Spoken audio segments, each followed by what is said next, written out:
हृदयरोग, रक्तदाब, मधुमेह, किडनीचे विकार, मेंदूचे विकार, पॅरालिसिस, लकवा, पोटाचे विकार, दमा आणि फुफ्फुसाचे विकार, विषबाधा, सर्पदंश अशा सर्व आजारांवर आधुनिक पद्धतीने उपचार तसेच ICU, echocardiography, stress test, ECG, X ray, ventilator, central oxygen, 2D echo, digital X ray, CT scan, pathology lab अशा सर्व सुविधा एकाच छताखाली उपलब्ध करून देणारे डॉक्टर शरद पवार यांचे Jat super speciality hospital, Satara road, Jat.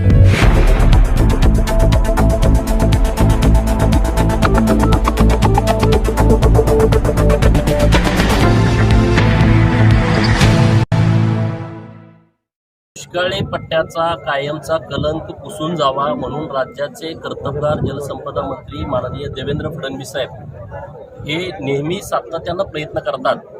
राज्याचे मुख्यमंत्री एकनाथ शिंदे साहेब त्यांना साथ देतात.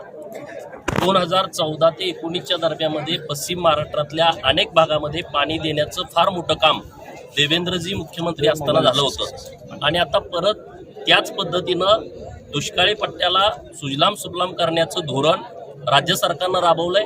माननीय खासदार संजय काका, माननीय विक्रमदादा, विधानसभेचे इथले आमदार, माननीय माजी आमदार जगताप साहेब यांचा सातत्यानं प्रयत्न सुरू आहे आणि म्हणून या प्रयत्नाला आज यश आलं. माडग्याळ आणि परिसरातल्या लोकांना आज कृष्णामाईची ओटी खाना नारळानं भरण्याची संधी मिळाली.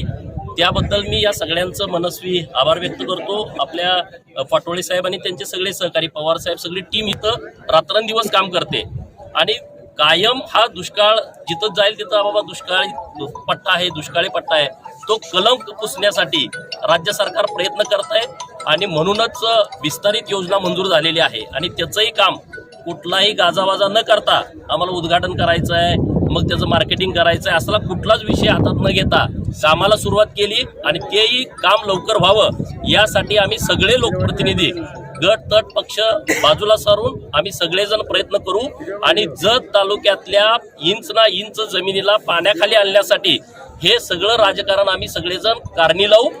या तालुक्यातून जेवढे ऊस कामगार बाहेर जात आहेत, जवळपास 35,000 ऊसतोड मजूर या तालुक्यातून बाहेर जात आहेत, तर आमच्या सगळ्यांची एकच इच्छा आहे, एकच स्वप्न आहे की जत तालुक्यातल्या एकाही शेतकऱ्याच्या हातामध्ये ऊसाचा कोयता दिसणार नाही यासाठी आम्ही सगळेजण प्रयत्न करू. Press the bell icon on the YouTube app and never miss another update.